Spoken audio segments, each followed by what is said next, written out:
Assalamualaikum warahmatullahi wabarakatuh. Apa kabarnya hari ini anak-anakku sekalian? Semoga kalian selalu dalam keadaan sehat walafiat, selalu dalam lindungan Allah Subhanahu wa taala. Welcome to my class.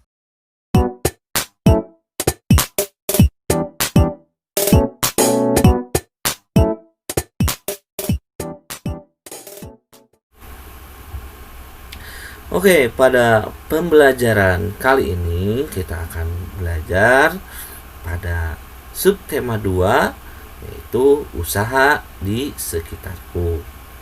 Nah, usaha apa saja yang ada di sekitar kita? Nah, coba kalau di sekitar kalian ada nggak orang-orang yang mempunyai usaha? Orang-orang yang berjualan atau membuka jasa, ada tidak? Oke, banyak ya dekat rumah kalian ada yang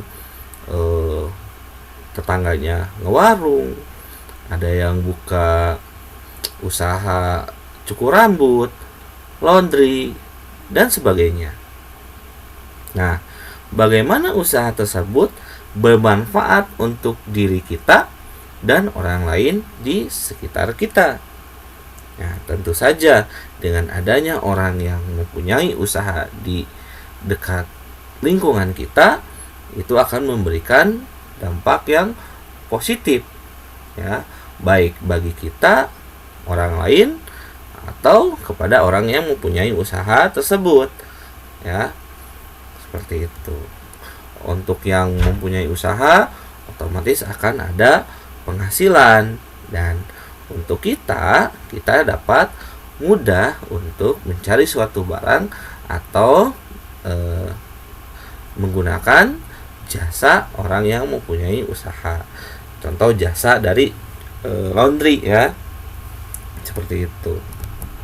Oke. Nah, ayo kita amati gambar berikut. Nah, di sini ada 3 gambar, ya. Yang pertama, orang yang sedang fotokopi, ini usahanya usaha fotokopian, ya.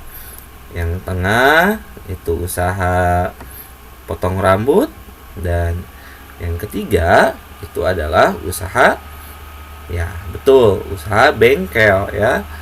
Nah, bagaimana, apakah usaha-usaha berikut ini ada di dekat kalian? Ya, mungkin ada salah satu di antara usaha ini berada di dekat lingkungan kalian. Nah, oke, kita lanjutkan ke. Nah, ya, kalau kita perhatikan tadi, ya, gambar yang usaha fotokopian, pangkas rambut, dan bengkel pada sebelumnya itu, nah, mereka itu menggunakan berbagai macam peralatan. Nah, oke, apa saja peralatan yang mereka gunakan? Apakah kalian ingat? Oke, kita lihat ke atas, ya. Nah, fotokopian, otomatis alat utamanya adalah mesin fotokopi.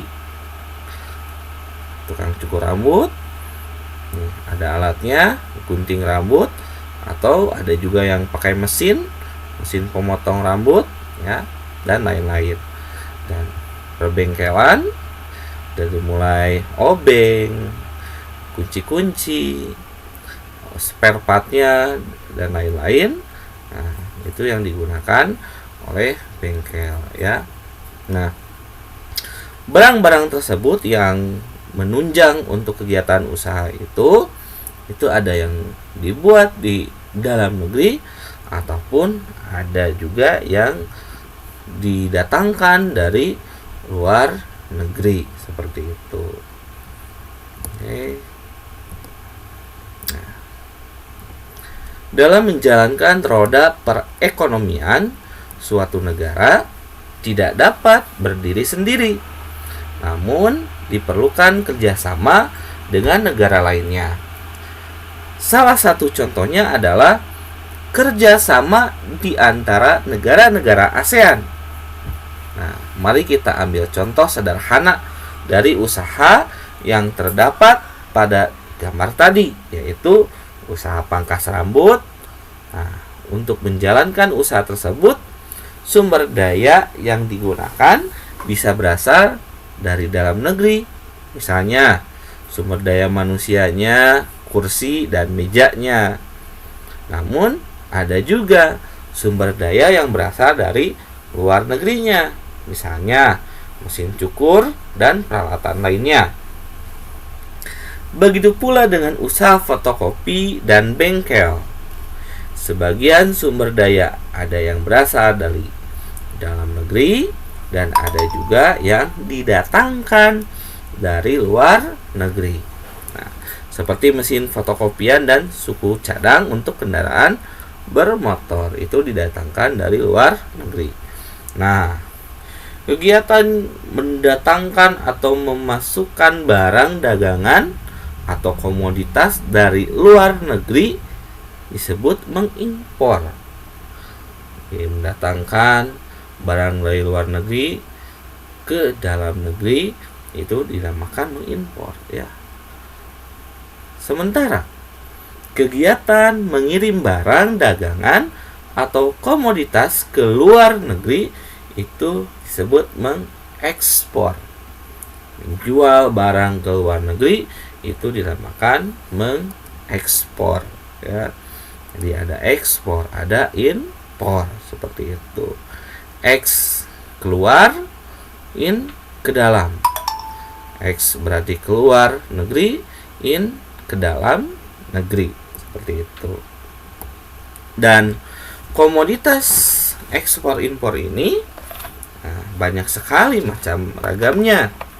Nah, contoh untuk komoditas yang diekspor oleh Indonesia, di antaranya ada hasil industri, ya, lalu hasil pertanian, perkebunan, kehutanan, peternakan, perikanan, dan pertambangan. Itu barang-barang yang diekspor atau komoditas yang diekspor ke luar negeri. Pada contoh sedikit, ya, dalam industri ada semen, tekstil, ya, apalagi di daerah dekat kita di Ranca Ekek itu ada pabrik tekstil terbesar, yaitu KHT, ya.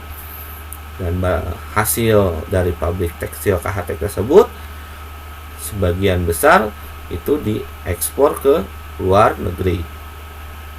Nah, selanjutnya pertanian itu contohnya kacang kedelai, tapioka, jagung, dan lain-lain.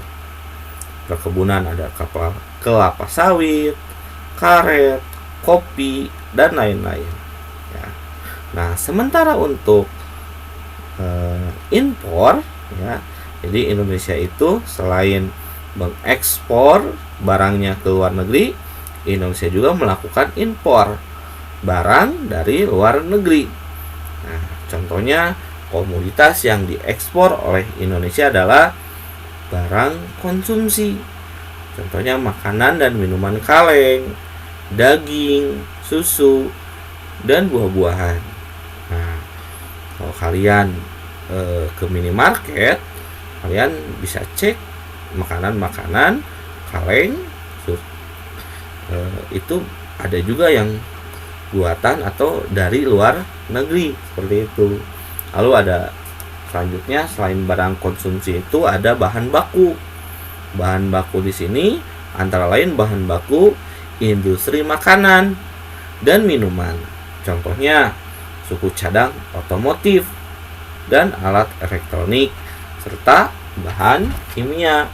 Nah, untuk barang-barang otomotif kita bisa lihat yang sekali merek-mereknya yang berasal dari luar negeri. Contohnya untuk motor saja itu paling besar dari Jepang, ya.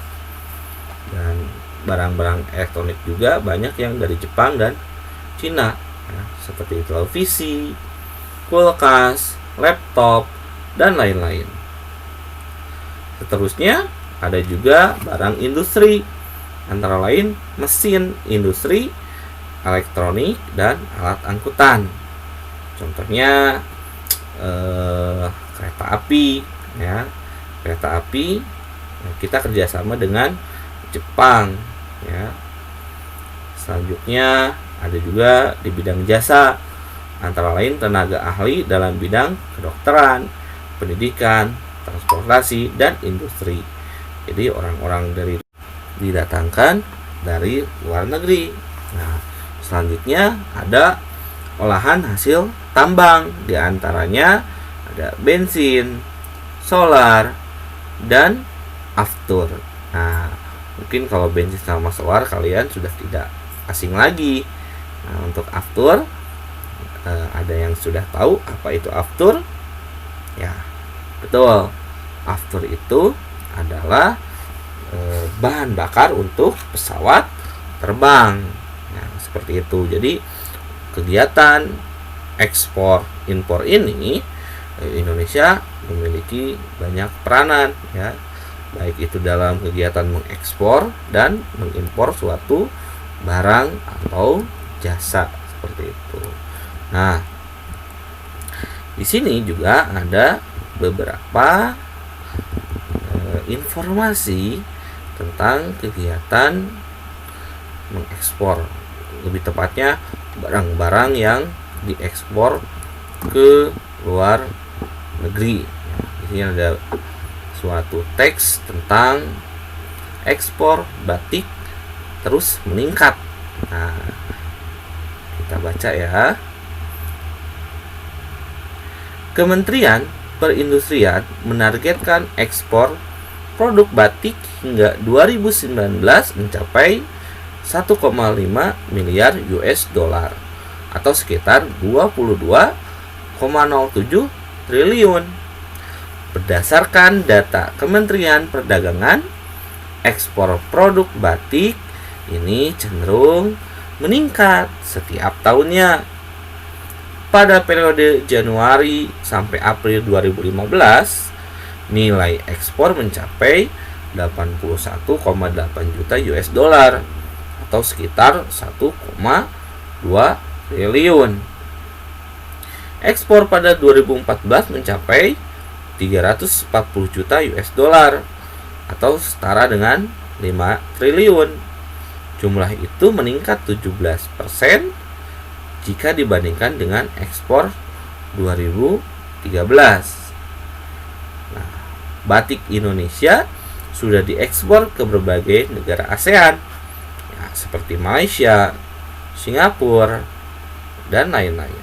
Selain itu juga diekspor ke negara Amerika, Eropa, bahkan ke Australia, ya. Australia itu apalagi dekat dengan Indonesia. Nah, selanjutnya, loncat-loncat nih. Nah, selanjutnya ada teks juga, ini informasi tentang gerabah, ya. Kosongan Bantul ekspor gerabah miliaran rupiah per bulan.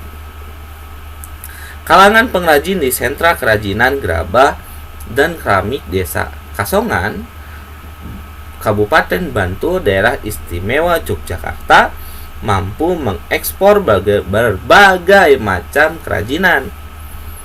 Nah, ekspor tersebut mencapai 80 kontainer per bulan atau setara dengan sekitar 6 miliar rupiah.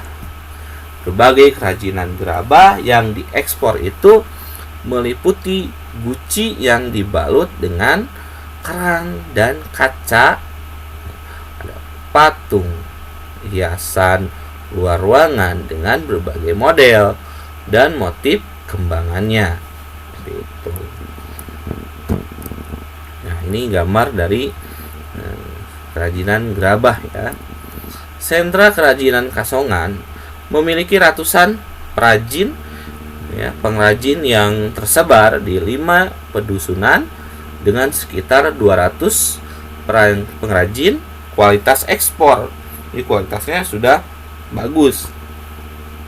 Termasuk 5 pengrajin skala besar. pada periode 2006 sampai 2010, ekspor kerajinan memang cenderung turun, terutama ke Amerika dan Eropa. Nah, namun mulai 2011 dan setelahnya, ekspor mulai meningkat kembali, bahkan mulai merambah ke Australia dan sebagian Asia seperti itu. Nah, itulah eh, berbagai macam barang-barang atau komoditas yang diekspor, ya, yang barusan. Nah,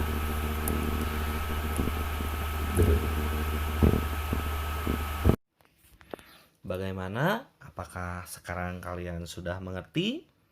Nah, jika belum mengerti, silahkan kalian ulangi lagi video ini sampai kalian mengerti.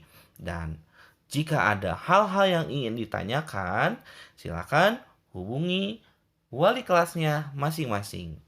Demikian, Assalamualaikum warahmatullahi wabarakatuh.